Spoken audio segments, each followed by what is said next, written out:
Hi, Anne-Marie. Hi, Veronica. We're here again, um, having a chat about our work and what we're offering at the moment or this year. It seems that the work we're doing together is evolving as we go. Um, for me, I feel like it's very much in response to the the changes and the evolution and the growth, like in my own life, and don't want to be putting words in your mouth, but seems to be the way for maybe both of us. Yeah, So, Anne-Marie, do you want to just let people know where they can find you and your work? And then we'll sure. get into a conversation about our upcoming series. Okay, so most of my work is on my website, which is annemariesouthcombe.com. And you, Veronica? VeronicaLarsson.com. Very Yeah, straight, all the different, huh? very straightforward. Yeah, very straightforward. So for if anybody listening who wants to find out more, we'll put the websites in the notes as well. And yeah, ah, Mm. spring Yeah. 2026. The here in Ireland, the sun seems to be slowly returning after like being gone for a long time, which you can feel the energy changing in the whole country, I feel. Mm. Um, and yeah, this year we're offering a different series, work that we've both been involved in, both in like our training and in our own lives, in and that every woman actually has lived through in one way or another, whether consciously or not. Mhm. Um, so, Anne-Marie, would you like to tell people Sure. about what we're doing? Yeah, of course. This series that we're currently offering is called The Wise Woman's Rites of Passage. And it really follows, I guess, a woman's life and all the phases that a woman goes through and the different stages of life and the thresholds that she meets at those different stages of life. So it's really a space for women to consciously acknowledge and honor these major transitions. The different phases that we go through, like this languaging is already out there, but we can kind of see it as, we are born into this world and then we move into the spring of our lives, which is like the youth phase. And then we move into the summer of our lives. And then we move into the autumn of our lives. And if we're lucky enough, we move into the winter phase of our lives if we live that long. So those would be the stages of life that actually not just women go through, but every human being goes through.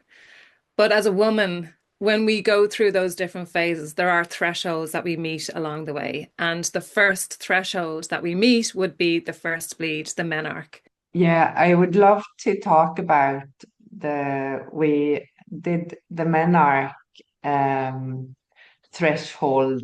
We did it. We've lived through it.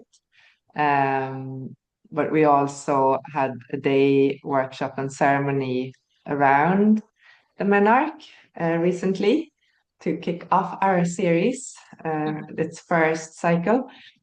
So will we have a little chat about that? Yeah.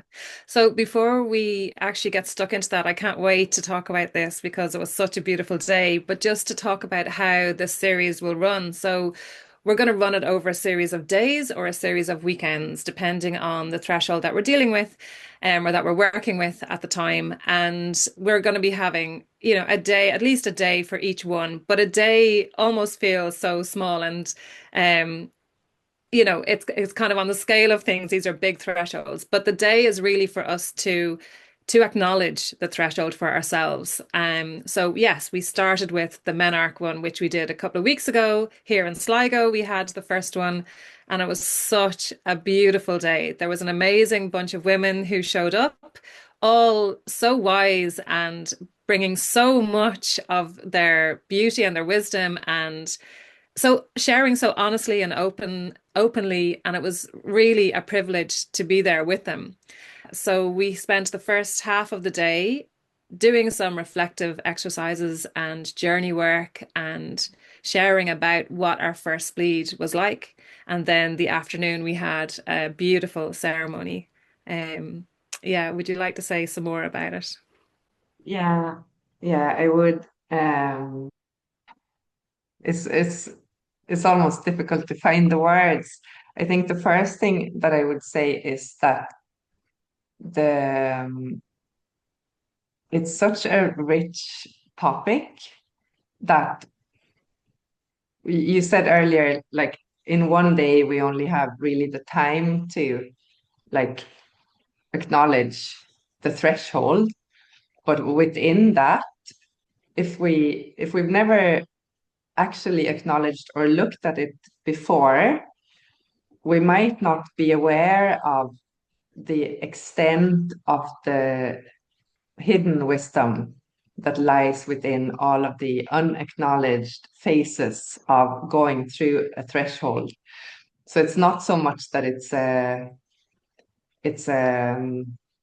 like something that we do, that we acknowledge it and we have a ceremony and then we go on and live our best lives. It's really like it's uh, such a beautiful welcoming of the younger part of ourselves, like for because it like it's a threshold, so we can say that it's like it's almost like okay, the threshold is like a line, you step over it and then you've gone over the threshold. But for like for me, and I feel for many of the women, it was like so much so much bigger, and it really like the whole day just pulled on threads both towards like both in the direction of youth and the innocence and the experiences of like that we had growing up in our families, that was in our mother and father lines, and then going forwards from there and how it shaped us Mm, as like young teenagers, as young women, and then as we saw how it shaped the women that became mothers and the women that didn't become mothers. So like it's such um tremendously important threshold for a young woman that goes like largely unacknowledged in hmm today's. I know some people actually do if it's in the family line or if it's just wise women or wise men, fathers that have the capacity and the wherewithal to actually recognize that something very special is happening, mm, something very natural and completely like biological, and also something very special. mm, It's suddenly this half of the population that has a different body. The body changes mhm, and becomes like starts to become available to create another human being and bring another human soul through to this earth plane that has its own body. Like the miracle is so tremendous that it's all like it's astonishing that this threshold is not like it used to be celebrated like in mhm, a very sacred way, mhm, like and acknowledged. And it was acknowledged that the young woman, not over day, not because she started bleeding, but over the next year or so when she became familiar with that she's now part of a uh, bigger way of living that is connected to the moon and the waters and mm, the earth and nature, that it's like biology and the cosmos is suddenly playing a much bigger part in her life. Like the wisdom of creation is moving through her body every month, whereas before there was the innocence and the childlike way of being where you didn't have those considerations. So yeah, it's such a huge and beautiful threshold that mm, like even if we don't have time to go into all of that in one day, but it does open like the richness of what it is that we're actually looking at when we go to consider these rites of passage or these thresholds. Mhm. Yeah. You have a beautiful way with words, Veronica. Like you're able to articulate what I feel about it as well, and how special it is and how important it is to acknowledge it as a threshold. Um, like it's been sitting in my field of awareness for quite a long time that it's like been this work needs to get done. And then, there might be another part of me that's going, well, it's like women just, or young girls, they get their period and life just kind of goes on. But in that moment, so much changes. And I know for me in that moment, so much did change, and yet life goes on. Like it is a normal part of life, but you do change. You do change from being this young girl, and like you talked about the innocence, to then having this almost like a responsibility that comes with it as well. Um, just even having to manage it as a young woman, like managing the bleed and managing how you feel and how the hormones fluctuate and change and the different phases that you go through just in within the month, and how you feel differently at different times of the month. All of that and navigating your life around that. And we just do it. It's just become kind of just a normal way of living. And yet I think I think things are changing. I think there's more conversation around this now, and especially for younger women compared to how when I was that age. I think I'd love to think that there are more conversations, more healthy conversations around it.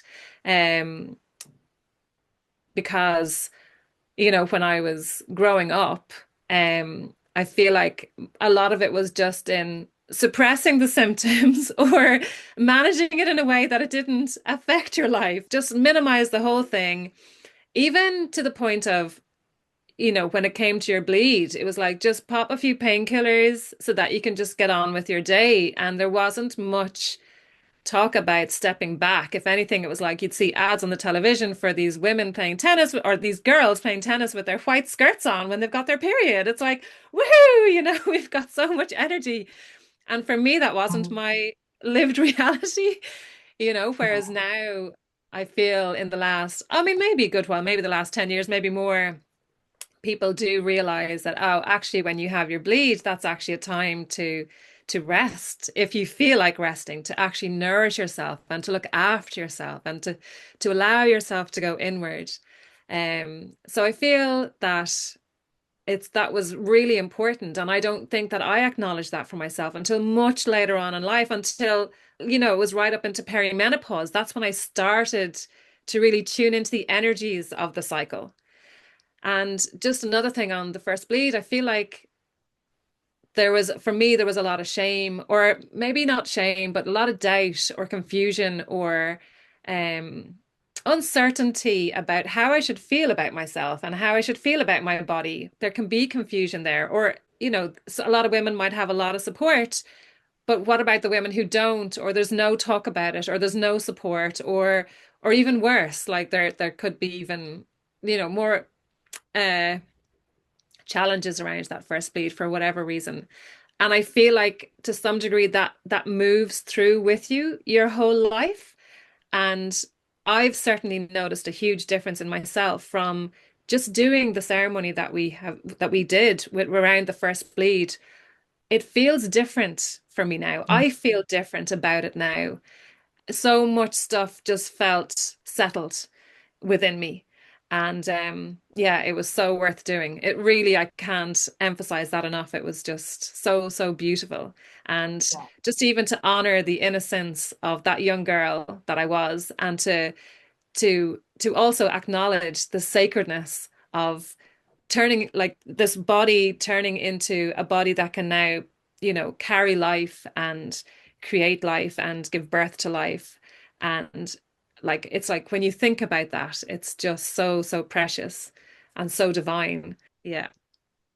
I absolutely concur about it feeling different after, and it's not as if we haven't um, done a lot of women's work, especially Hmm. in the last few years, like in ceremony and in circle. And I think specifically naming the thresholds just brings another layer to the weave. It because there is something I think as you're speaking and as you just said, like with the change and the like there's something biological that begins to happen, which is like for me like that's a it's a force of nature that is biology that is beyond our control. Like I like this about that which is sacred and divine. It's like in order for us to be in relationship with the sacred and divine, it requires like a certain amount of humbleness and reverence and like willingness to actually listen and receive, right? So the knowledge and the wisdom and the power that is inherent in each of our beings, whether we're men or women, like that there is an aspect of us being alive at all that is a gift that is much bigger than simply than the kind of arrogance that comes with consumer culture, Hmm. right?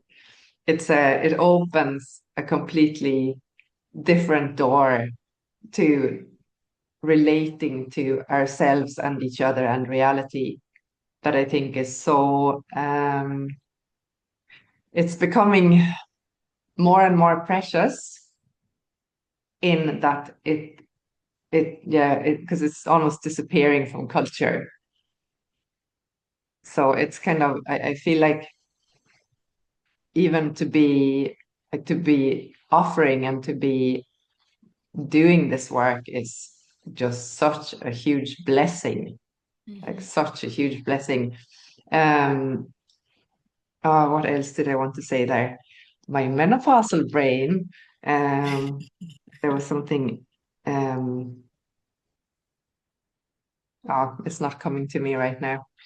Well, speaking of Um, menopause, it's almost being at the menopause threshold, like for me, because I am at the menopause threshold, and it is meeting that threshold at menopause that has made it so apparent to me how important it is to meet all these thresholds and these rites of passage. So I'd love, because you have such a good way with words, Veronica, I would love if you could talk a little bit about the rites of passage and why it is so important that we honor these rites of passage that we move through, because we're moving through them in our lives anyway. Whether we are consciously doing it or not, these transitions are part of being human. So, why do we do the work of honoring these rites of passage? What would you say? I would say a large part, and um, a large part is because these thresholds and the ceremonies around thresholds and rites of passage used to be a normal part of life for our ancestors at one point in time. For when or for how long, I cannot say with certainty, but I know in my bones that our ancestors would have had the wisdom and a way of life that made space for how life lives us to live us fully so that we could have vitality and a real embodied sense of the sacredness of ourself as we're living and relating to each other and creating like a culture and society. Like the like the importance of it is to make sacred our lives and like nature, our biology and the cosmos with the seasons, it's like it's telling us that something is happening here, that something big is changing. And I think like both of us were actually surprised at the menarche ceremony how big it was. Like Mhm. I went through these ceremonies like in my medicine woman training. And I know like for you, Anne Marie, you've been like for especially the last couple of years, like it's been so strong within you and you've been really like in your words and in your intentions. It's like this work is just so important, like it needs to take place. And it's so I really thank you for that, for making that so clear and making it happen in this way. um I think that in a culture where almost all meaning is gone, like, or we create meaning that has no substance, like doesn't have real sacred substance behind, like behind it. I feel like the word that, like, it's almost like we're orphans of our own cultural heritage. And I think like the more disconnected humanity is becoming, and the more overwhelmed and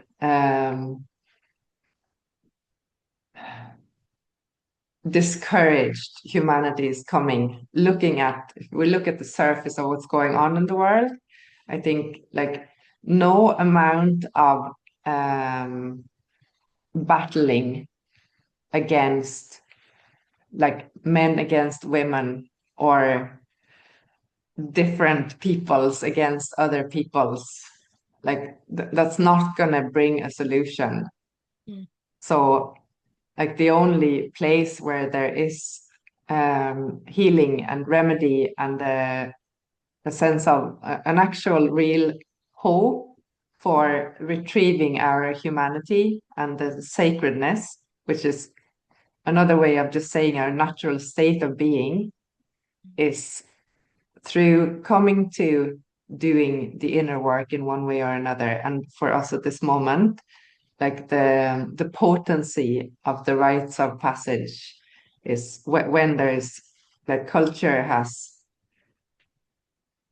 the the rites of passage, or the things that are being celebrated are so far removed from that essence that I think at this point in time there is just, for a lot of people that are doing work, inner work in one way or another, we're really being asked to step up and surrender to the sacredness of it, because it's not always a fun journey to go through. And then when we actually show up for it, and show up for it in circle or together, like for me, that's where the richness of it comes from. Like sitting on your own and having knowledge about these things, or having conversations about, like with other women, about the women's rites of passage, or with men that want to understand or that have other wisdom to offer. Like there's something that happens when we say that ceremony is needed here. We need to mark that this is something that is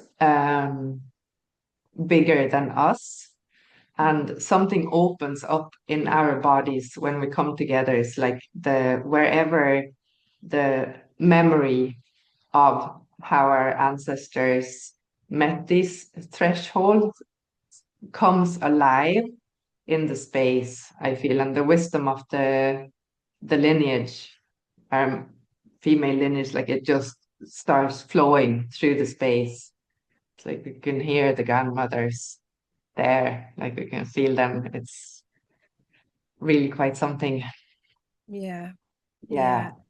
What comes to mind as you're talking is when we were sitting in our circle, and maybe it was even before we had done the ceremony. So it was probably still in the morning time, and people were sharing their experience and their stories of their first bleed. And there were women of all different ages there.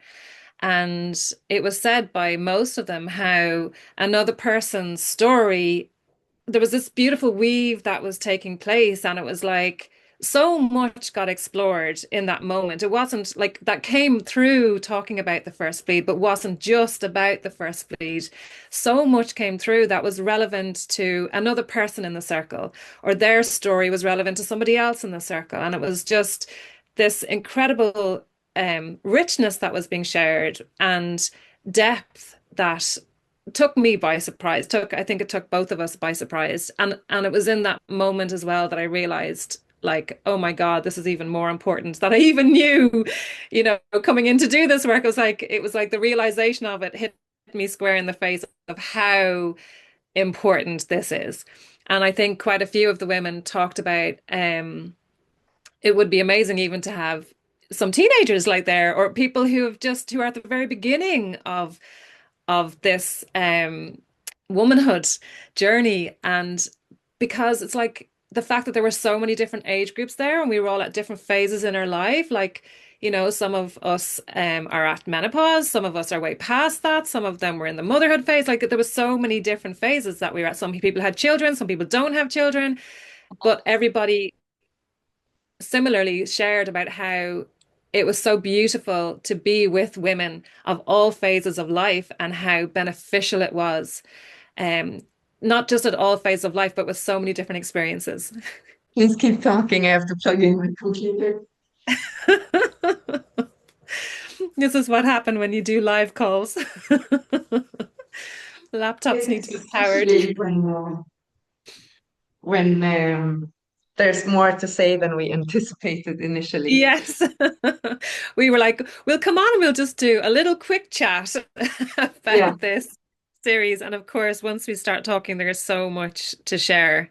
And we could continue talking, but maybe we should bring this to a wrap for now, because we're going to have another chat about it maybe yeah, next week.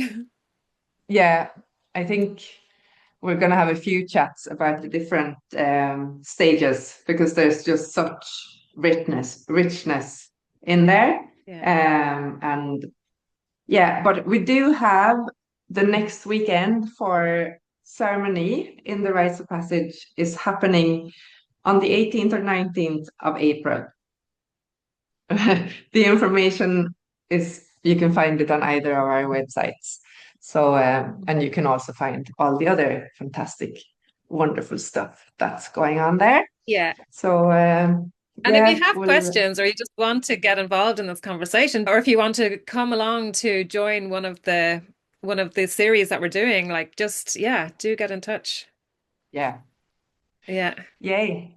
Yeah, yeah. Thanks a million, Anne-Marie, and thanks for anyone listening. We look forward to connecting with you, Hmm. hopefully, at some Yeah. stage in the future. Um, Enjoy the rest of your day. You too. Thank you so much. It's always good to talk Thank to you. you. Yeah, beautiful. Bye.